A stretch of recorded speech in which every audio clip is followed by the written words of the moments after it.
പലപ്പോഴും വരാറില്ലേ, നല്ല ഐശ്വര്യമുള്ള തറവാടായിരുന്നു, പിന്നെ എന്താ പറ്റി?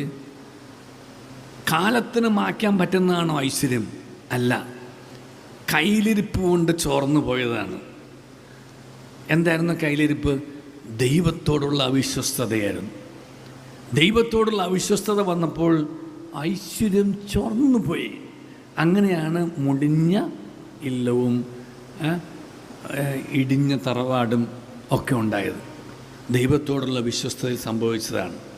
അതിൽ വന്ന ജീർണതയാണ്, ദാമ്പത്യത്തിലെ ജീർണത തറവാടിൻ്റെ ഐശ്വര്യം കെടുത്തു. ദാമ്പത്യത്തിലെ ജീർണത തറവാടിൻ്റെ ഐശ്വര്യം കെടുത്തു.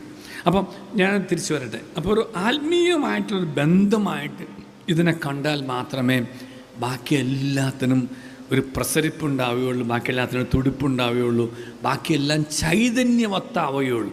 അല്ലാത്ത പക്ഷം